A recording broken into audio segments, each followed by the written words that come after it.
میرے گھر کے حالات بہت برے تھے۔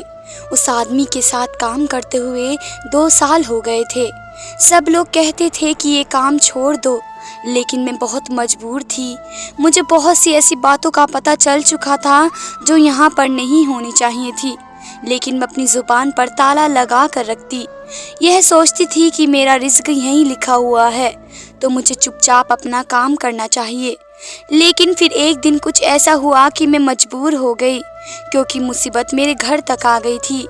آج دوسرا دن تھا، میری بہن اس کے پاس تھی اور میں بے بسی سے صرف انتظار کر سکتی تھی۔ میں نے بغاوت کا اعلان کر دیا، لیکن پھر میری آنکھوں نے ایسا منظر دیکھا کہ میرے قدموں تلے زمین نکل گئی، کیونکہ 2 دن سے وہ آدمی میری بہن کے ساتھ۔ میرا نام عالیہ ہے۔ میری 2 بہن تھی، میں سب سے بڑی تھی۔ ہماری زندگی میں سب کچھ ٹھیک تھا۔ میرے بابا ہم سے بہت پیار کرتے تھے۔ وہ ان مردوں میں سے نہیں تھے جن کو بیٹوں کی خواہش تھی، کہ وہ کہتے تھے کہ میری بیٹیاں ہی میرے لیے سب کچھ ہیں۔ ہمارے گھر میں زیادہ سہولیت تو نہیں تھی، لیکن ہنسی خوشی رہتے تھے اور ایک دوسرے کی خوشی اور غم کا خیال رکھتے تھے۔ جب تک کہ میرے بابا اس دنیا سے اچانک چلے گئے، تب تک تو سب کچھ ٹھیک تھا۔ میرا رشتہ بھی میرے پھوپھو نے ہی مانگا ہوا تھا۔ ان کا بیٹا سرکاری ملازم تھا اور وہ کہتی تھی کہ میرے ساتھ ہی اس کی شادی کروں گی، اور ہماری منگنی بھی ہو چکی تھی۔ پر میرے بابا ایک حادثے میں اس دنیا سے چلے گئے، اور اس کے بعد پتہ چلا کہ کوئی بھی اپنا نہیں ہوتا۔ رشتہ داروں نے منہ پھیر لیا اور پھوپھو نے بھی آنکھیں سر پر رکھ لیں۔ گھر میں کچھ پیسے پڑے تھے جو استعمال ہونے لگے۔ اس کے بعد کچھ ضرورت کی چیزیں بک گئیں۔ اب ضرورت تھی کہ میں میدان میں آزادی اور کوئی نوکری کرتی، کیونکہ میری چھوٹی بہن تو ابھی میٹرک کر رہی تھی، اور اسے بڑی بہن جس کا نام ماریا تھا، وہ گھر میں ہی رہتی تھی۔ اس کا پڑھائی میں بالکل بھی دل نہیں لگتا۔ اب میں اسے سلائی اسکول بھیجا کرتی تھی، لیکن 2 سال سے جا رہی تھی، پھر بھی اس کو کچھ نہیں آیا۔ میں نے اپنے کچھ دوستوں سے بات کی اور انہوں نے مجھے ایک عجیب سی نوکری کے بارے میں بتایا۔ جب میں نے اس بارے میں سنا تو میں حیران رہ گئی۔ میں نے کہا کہ مجھے ایک کام مل جائے گا۔ انہوں نے کہا کہ کام تو ہے، کوئی بھی نہیں کرتا، اس لیے تمہیں یہ کام آسانی سے مل جائے گا، پر کیا تم یہ کام کر لو گی؟ میں نے کہا کہ میں نے کون سا یہ کام پہلے کیا ہے، لیکن مجبوری میں انسان کیا کچھ نہیں کرتا۔ اس کا کہنا تھا کہ تمہیں 3 مہینے کی ٹریننگ مل جائے گی، اس کے بعد تم وہیں پر جاب شروع کر سکتی ہو۔ 3 مہینے میں تمہیں آدھی تنخواہ دی جائے گی، لیکن اس کے بعد تنخواہ بہت اچھی ہے۔ میں نے حامی بھر لی، کیونکہ ہم سبھی جانتے ہیں کہ ملک کے حالات کس طرف جا رہے تھے۔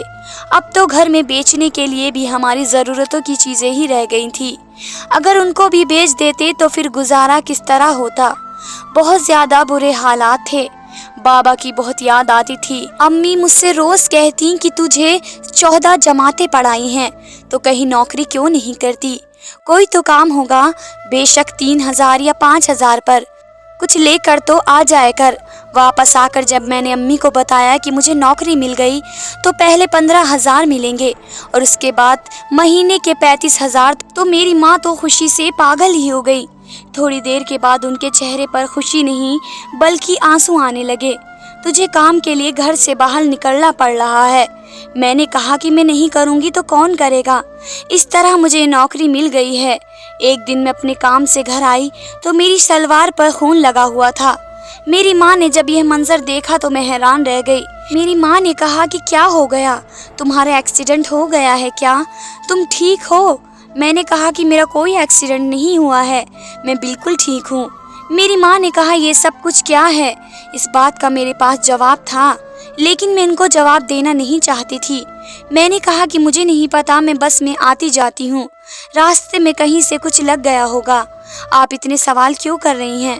میں نے کہا کہ جوان بیٹی گھر آئی ہے اور اس کی سلوار پر یہ گندگی لگی ہوئی ہے، تو میں سوال بھی نہ کروں؟ میں نے کہا پریشان نہیں ہوں، اگر مجھ پر بھروسہ کرنا ہے تو کریں، اور اگر نہیں کرنا ہے تو نہ کریں۔ میری ماں کا کہنا تھا کہ ابھی تو کام پر جاتے ہوئے 1 مہینہ بھی نہیں ہوا اور تمہارے تیور کیسے بدل گئے ہیں۔ انہوں نے مجھے ڈانٹا اور کہا کہ مجھے تم سے ہر سوال کرنے کا حق ہے۔ میں نے تمہیں گھر سے باہر نکلنے کی اجازت دی ہے تو مجبوری میں دی ہے، اس کا مطلب یہ نہیں کہ تم اس کا ناجائز فائدہ اٹھاؤ، اس لیے مجھے مجبور نہ کرو کہ میں تمہیں گھر بٹھا لوں اور خود کام کرنے کے لیے نکل جاؤں۔ میں نے کہا کہ آپ کیا کام کرو گی؟ تو کہنے لگی کہ لوگوں کے گھروں میں کام کر لوں گی، لیکن اگر تم نے کوئی ایسی ویسی حرکت کرنی ہے تو پھر تم گھر پر ہی بیٹھو، تمہارا باپ آج تک اس گھر میں حرام کا نوال لے کر نہیں آیا، کہیں تم اپنی بہن کو حرام مت کھلانے لگ جانا۔ میں تو حیران ہی رہ گئی کہ میری ماں نے کیا کیا سوچ لیا۔ ظاہر ہے آج کل کون کسی پر بھروسہ کرتا ہے، ماں باپ اپنی اولاد کی طرف سے بھی مشکوک ہو جاتے ہیں، اور بات بھی ایسی ہی تھی۔ میں اماں کو بتا دینا چاہتی تھی کہ میں کیا کام کرتی ہوں، لیکن ابھی بتا نہیں سکتی تھی، اس لیے 2 مہینے گزر جاتے اور مہینے کے 30-35 ہزار آنے لگتے تو اس کے بعد بتا دیتی تاکہ ان کو زیادہ برا نہیں لگتا۔ میرے پاس جواب تو ضرور تھا، لیکن میری خاموشی میرا گناہ بن گئی اور میری ماں کو یقین ہو گیا کہ کوئی نہ کوئی گڑبڑ ضرور ہے۔ میں نے اپنی دوست کو یہ بات بتائی تو اس نے کہا کہ جب تم کچھ غلط نہیں کر رہی ہو تو تمہیں پریشان ہونے کی کیا ضرورت ہے، اپنا خیال کیا کرو، ٹھیک سے کام کیا کرو، اپنی ماں کو موقع نہ دو، بیچاری پہلے سے ہی پریشان ہیں، تم جوان بھی اور خوبصورت بھی، اس لیے ان کے دل میں الٹے سیدھے خیال آ رہے ہیں۔ غلطی بھی تم میری ہی تھی، نہ مجھے ممی کو پہلے ہی بتا دینا چاہیے تھا۔ میں نے ابھی اپنی ممی کو بتایا نہیں تھا کہ مجھے کیا کام ملا ہے۔ دراصل مجھے یہ کام ایک ایسے شخص کے ساتھ کرنا تھا جو لاشوں کا پوسٹ مارٹم کیا کرتا تھا، اور مجھے اس کی اسسٹنٹ کے طور پر نوکری ملی تھی۔ وہ دیکھنے میں کافی بوڑھا تھا، بہت ہی سخت مزاج کا تھا، ایسا لگتا تھا کہ جیسے یہ انسان ہے ہی نہیں، شاید اس کام کو کرنے کی وجہ سے ویسا ہو گیا تھا۔ اس کے چہرے پر کوئی جذبات نہیں تھے، وہ بس اپنے کام میں لگا رہتا تھا۔ اس نے یہ کام پرائیویٹ شروع کیا ہوا تھا، اس لیے مجھے بھی اتنی اچھی تنخواہ دے رہا تھا۔ جب اس نے مجھے یہ کام سکھانا شروع کیا تو میں بہت پریشان ہو گئی۔ اس نے مجھے کہا کہ نہیں کر سکتی ہو تو چلی جاؤ یہاں سے، لیکن میں نے اپنے کام کو سنبھالا کیونکہ مجھے اس سے زیادہ تنخواہ اور کم وقت والی نوکری اور کہیں نہیں مل سکتی تھی، اور مجھے پیسوں کی سخت ضرورت تھی۔ ایک دن پھر سے ایسا ہوا کہ میرے کپڑوں پر کچھ لگا تھا۔ ظاہر ہے جب اس طرح کا کام کیا جائے تو کپڑے تو گندے ہوتے ہی ہیں۔ امی نے آج تو مجھے الٹی سیدھی باتیں سنانی شروع کر دی، ان کے منہ سے جو آ رہا تھا وہ بول رہی تھی۔ میں نے کہا کہ ایسا کچھ نہ بولو کہ جس پر بعد میں آپ کو پچھتانا پڑے، اور میں نے ان کو حقیقت بتا دی۔ وہ حیران رہ گئی اور انہوں نے رونا شروع کر دیا۔ انہوں نے کہا کہ میری معصوم سی بچی کس کس کے کام کرنے کے لیے باہر جاتی ہے۔ میں نے کہا کہ ایسے کاموں کے زیادہ پیسے ملتے ہیں، اور فی الحال ہمیں صرف پیسوں کی ضرورت ہے، پیسوں کے لیے تو لوگ کیا کچھ نہیں کرتے، یہ کام اپنی جگہ جیسا بھی ہو، لیکن اس میں میری عزت تو محفوظ ہے۔ میری ماں نے مجھ سے معافی مانگی اور کہا کہ بیٹا مجھے معاف کر دینا، 3 خوبصورت بیٹیوں کی ماں ہونا تو تمہارا کوئی بھائی بھی نہیں ہے، اور باپ بھی اس دنیا سے چلا گیا۔ آئے دن ایسی خبریں سنتی رہتی ہوں، اس لیے پریشان ہو گئی تھی۔ میں نے کہا کہ آپ فکر نہ کریں، میں کبھی بھی آپ کا سر شرم سے جھکنے نہیں دوں گی۔ دن تو ایسے گزر رہے تھے، لیکن پتہ نہیں یہ بات میرے پھپھا تک کیسے پہنچ گئی۔ میری ماں نے تو ان کو بتائی نہیں تھی، پر کوئی نہ کوئی گڑبڑ ضرور تھی۔ وہ ایک دن گھر پر آ گئے اور انہوں نے کہا کہ تمہاری بیٹی نے کیسا کام شروع کر دیا ہے، اسے سارے جہاں میں کرنے کے لیے یہی کام ملا تھا۔ میں تو اپنی بیٹے کی شادی کسی ایسی لڑکی سے نہیں کروں گا جو کوئی مجھ سے پوچھے گا تو تمہاری بہو کیا کرتی ہے تو میں اسے کیا جواب دوں گا۔ میری ماں نے کہا کہ شادی کے بعد وہ یہ کام نہیں کرے گی، تو میرے پھپھو کا کہنا تھا کہ پھر تم لوگوں کا گھر کیسے چلے گا، بلکہ اب تو تم لوگ اس کی شادی ہی نہیں کرو گے، کیونکہ اب تو وہ پیسے کمانے کی مشین بن گئی ہے۔ میری ماں کا کہنا تھا کہ نہیں، ہم اس طرح کے لوگ نہیں ہیں۔ دراصل میری پھپھو یہ رشتہ توڑنا چاہتی تھی اور ان کو کوئی بہانہ نہیں مل رہا تھا، پھر آخر ان کو بہانہ مل گیا اور انہوں نے یہ رشتہ توڑ دیا۔ مجھے اس بات کا بہت دکھ ہوا کیونکہ میں ان کے بیٹے دانش سے محبت کرتی تھی، پر میں خاموش ہو گئی۔ ایک دن دانش کا فون آیا اور اس نے کہا کہ میری ماں نے رشتہ توڑ دیا ہے۔ میں نے کہا کہ ہاں، اور تم نے اپنی ماں کو روکا بھی نہیں۔ اس کا کہنا تھا کہ یہ ساری باتیں ایک طرف رکھو، اگر مجھے تم سے شادی کرنی ہے تو میں اپنی ماں کی مرضی کے بغیر بھی کر سکتا ہوں، لیکن جس جگہ تم کام کرتی ہو وہ آدمی بالکل بھی اچھا نہیں ہے، مجھے اس کے بارے میں پتا ہے۔